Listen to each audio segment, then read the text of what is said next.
हाँ। हम लोग आज भारत के संविधान की प्रस्तावना पे चर्चा कर रहे हैं और इसमें से कैसे सवाल बन के आते हैं उस पे एक ही प्रस्तावना से कई सवाल बन के आते हैं, तो वही सब हम लोग पढ़ेंगे समझेंगे। और इसको आप पहले देखते हैं। संविधान की प्रस्तावना। प्रस्तावना का मतलब जो संविधान, आप सबको पता है, इस पे डिटेल जो पढ़ने वाले बच्चे उनको पता है प्रस्तावना क्या है, लेकिन फिर भी बताते हैं। प्रस्तावना मतलब जो हमारे संविधान में जितना उसमें प्रस्तुत, जो भी बात उसमें डाली हुई है, जो भी उसमें प्रस्तुति है, जिस पे हमारा संविधान बना है, उसका उल्लेख इतने में ही इस प्रस्तावना में ही किया गया है, कम शब्दों में बताया गया है। जिसे सागर को गागर में भरने की बात, तो वही हमारी प्रस्तावना में है। तो हमारी प्रस्तावना हम भारत के लोग से शुरुआत होती है। अगर कभी सवाल पूछता है कि भारत की प्रस्तावना की शुरुआत कहाँ से होती है, तो हम भारत के लोग से हमारी भारत की प्रस्तावना की शुरुआत होती है। ये आता है, हमेशा विकल्प रहता है, तो हम भारत के लोग यहाँ से आता है।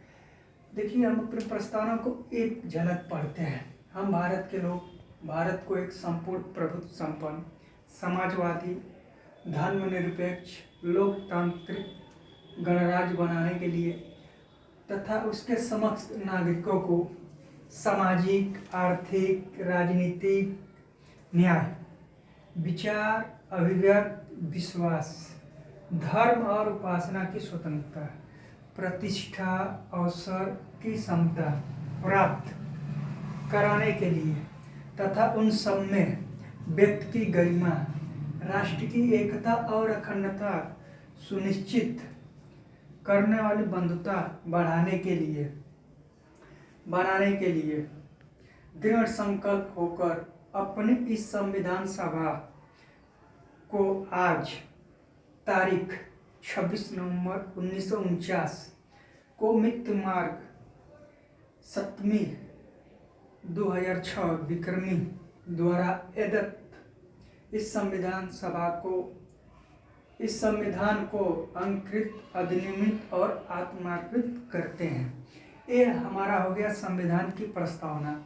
अगर आप संविधान की प्रस्तावना एक बुक आप आराम से एक पेपर पे लिखिए और उसको बार बार पढ़ने का कोशिश करिए। देखिए, इससे कम से कम 10-5 क्वेश्चन आपको घुमा फिरा के मिल ही जाएगा राजनीति विज्ञान से।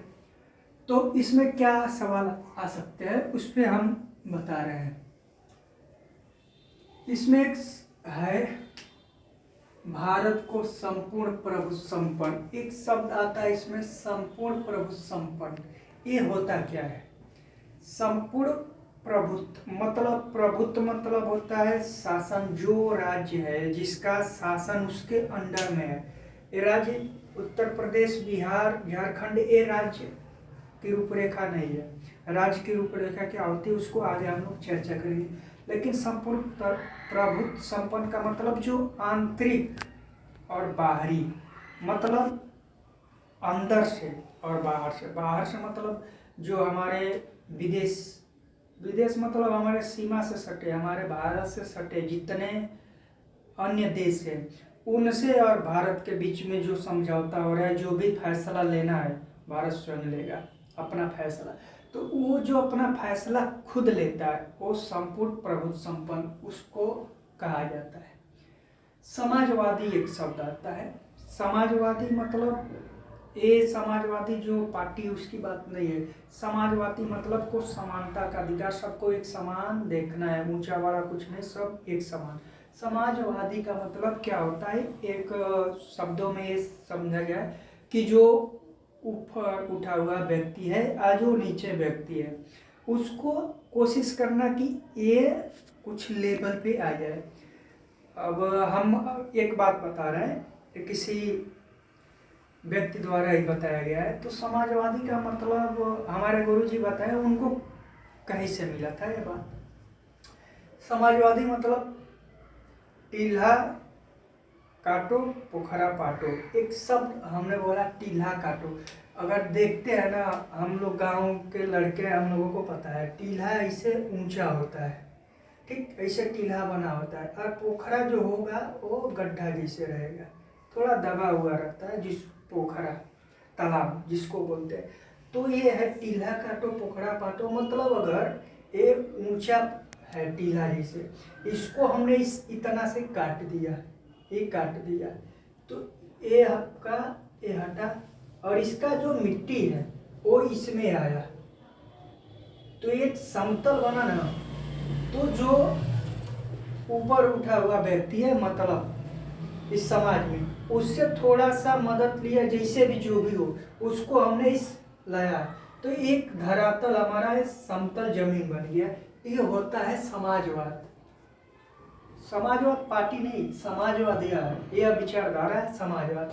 अब इससे क्या हुआ, यह इस व्यक्ति के ऊपर कोई फर्क नहीं पड़ा, ये तो जैसे है वैसे है, लेकिन इसके ऊपर फर्क पड़ा, ये नीचे था ऊपर उठ गया, मतलब ये धरातल पे आ गया, धरती के लेवल पे भी आ गया, ये भी जीने लायक हो गया, जो गड्ढे में था वो व्यक्ति ऊपर आ गया। ये होता है समाजवादी विचारधारा। अब आते हैं धर्मनिरपेक्ष। धर्मनिरपेक्ष मतलब ये है, हिंदू मुस्लिम ये जो हम लोग मान रहे हैं, इस पे हमारे संविधान को कुछ बोलने कोई रोक टोक कोई बाधा नहीं, मतलब आप स्वतंत्र हैं, जो मर्जी वो धर्म अपनाइए, पूजा पाठ करना है, मस्जिद गुरुद्वारा कहीं जाना चाहिए, इससे हमारा संविधान आपको ये रोकेगा नहीं कि आपको नहीं जाना है। ये होता है धर्मनिरपेक्ष।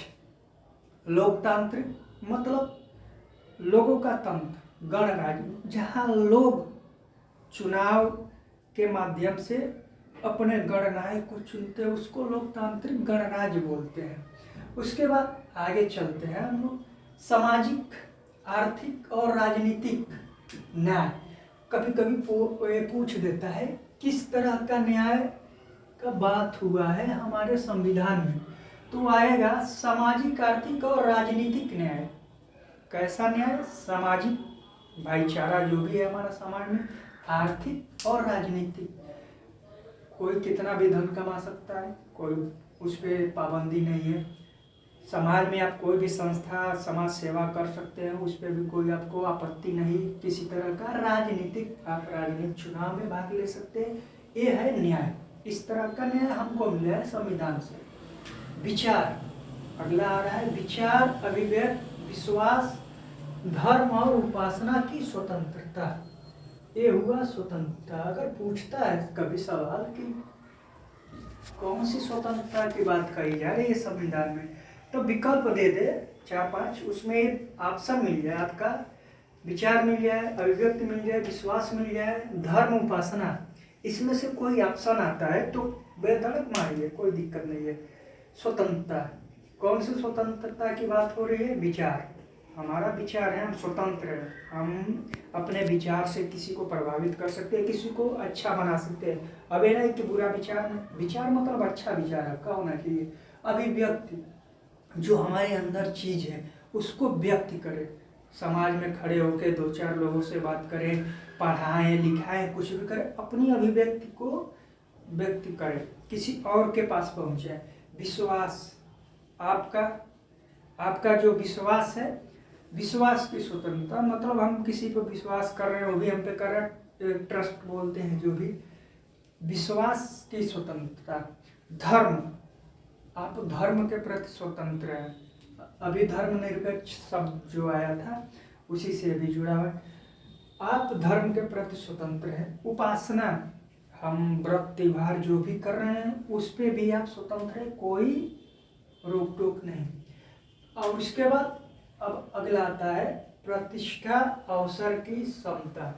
आपकी प्रतिष्ठा, अवसर, इस पे भी आपको कौन सी समता की बात कही गई है? अगर पूछ रहा है कंपटीशन में, जब भी पूछे कि संविधान में किस प्रकार की समता की बात कही गई, समानता, किस प्रकार की समानता चाहिए, तो सबको प्रतिष्ठा, इज्जत सबको मिलना चाहिए, सबको अवसर मिले कि वो आगे बढ़े, रोजी रोटी जो भी है, नौकरी चाकरी जो भी है, बिजनेस, सब में अवसर सबको मिले, ये आपका समता की बात कही गई है। इस प्रकार की समता कराने के लिए तथा उन सब में व्यक्ति की गरिमा और राष्ट्र की एकता। व्यक्ति की गरिमा, हर व्यक्ति की एक गरिमा होती है, किसी की गरिमा को पर कोई ठेस ना पहुंचे। तो ये बात कही गई है हमारे संविधान के प्रस्तावना में। राष्ट्र की एकता, राष्ट्र की एकता बनी रहे, हम इस तरह रहें कि हमारी राष्ट्र की जो एकता है वो बनी रहे, ना कि छिड़ रहे। उस तरह का हमारा राष्ट्र बने, हमारे देश के लोग रहें। इस प्रकार की बात हमारे संविधान की प्रस्तावना में कही गई है।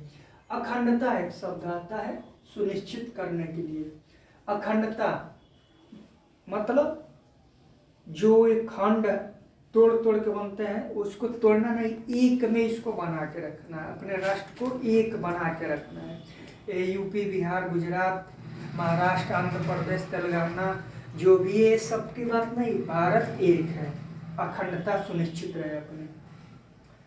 बनाने वाली बंधुता बढ़ाने के लिए दृढ़ संकल्प। दृढ़ संकल्प सबको पता है कि दृढ़ संकल्प मतलब जो संकल्प लिया है अपने आप में, अपने राष्ट्र को सबसे विश्व में ऊंचे ले जाने के लिए, वो दृढ़ संकल्प हो के अपनी संविधान सभा में आज मतलब ये दिन इस प्रस्तावना को बनाया गया, लिखा गया, जो भी तारीख है तो क्या है 26 नवंबर 1949। पूछ भी देता है कि संविधान किस दिन, प्रस्तावना अपना किस दिन उस सभा में प्रस्तुत हुआ, या एक तारीख आता है तो ही रहेगा कि 26 नवंबर 1949 को हमारी प्रस्तावना प्रस्तुत की गई। तो क्या आएगा, एक सवाल इससे भी आता है, एक सवाल यहाँ से भी आपका बन जाता है। 26 नवंबर 1949 हमेशा याद रखिएगा। एतत् द्वारा इस संविधान सभा को अंगीकृत, अधिनियमित और आत्मार्पित करते हैं। इसको इतना आपका आ गया, आत्मार्पित। अपने संविधान सभा को हमने आत्मार्पित दिया। अधिनियमित, अंकित, इसको मतलब लिखा गया। अधिनियमित, इसमें जो नियम है जो भी बनाया गया, इस तारीख को बनाया गया। किस तारीख को? 26 नवंबर 1949। और देखते हैं एक चीज आता है, इसमें संशोधन किया गया था 42वें संविधान सभा में। जब संशोधन 42वें संविधान सभा में संशोधन किया गया तो 3 शब्द जोड़े गए थे। तो कंपटीशन में कभी कभी ये भी पूछता है कि 42वें संविधान सभा में जब संशोधन हुआ तो कितने शब्द जोड़े गए, तो एक सवाल आ जाएगा 3 शब्द जोड़े गए। अब पूछ दे कभी कभी कि कौन कौन से शब्द जोड़े गए, तो आपका हो जाएगा समाजवादी एक शब्द, धर्मनिरपेक्ष दूसरा, और तीसरा होता है अखंडता।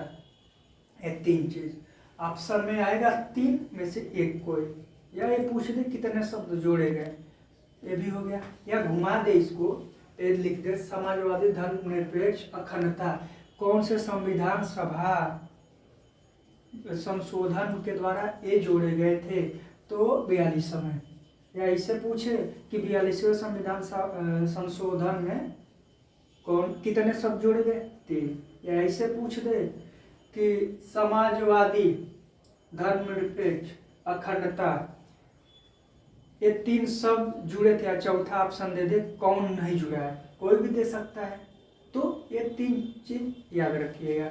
और आगे भी हम आपको छोटी छोटी वीडियो के माध्यम से अपने इस जो भी अपने अंदर है उसको मैं आप लोगों के समक्ष रखूंगा, और चाहूँगा कि मैं आप लोग कुछ बेहतर प्रस्तुत करूं, जिससे हमारे और आपके बीच एक अच्छा तालमेल बने और हम आगे चले और आप भी आगे चले अपने राष्ट्र निर्माण में।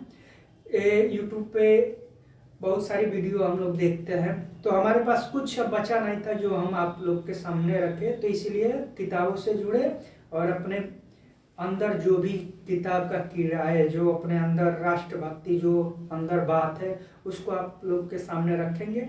और ये अपने छोटे छोटे वीडियो के माध्यम से कुछ सवाल भी होगा, कुछ चर्चा भी होगा। इससे हम अपने युवा वर्ग और अपने देश को और आगे ले चलेंगे। फिर मिलेंगे। राम राम।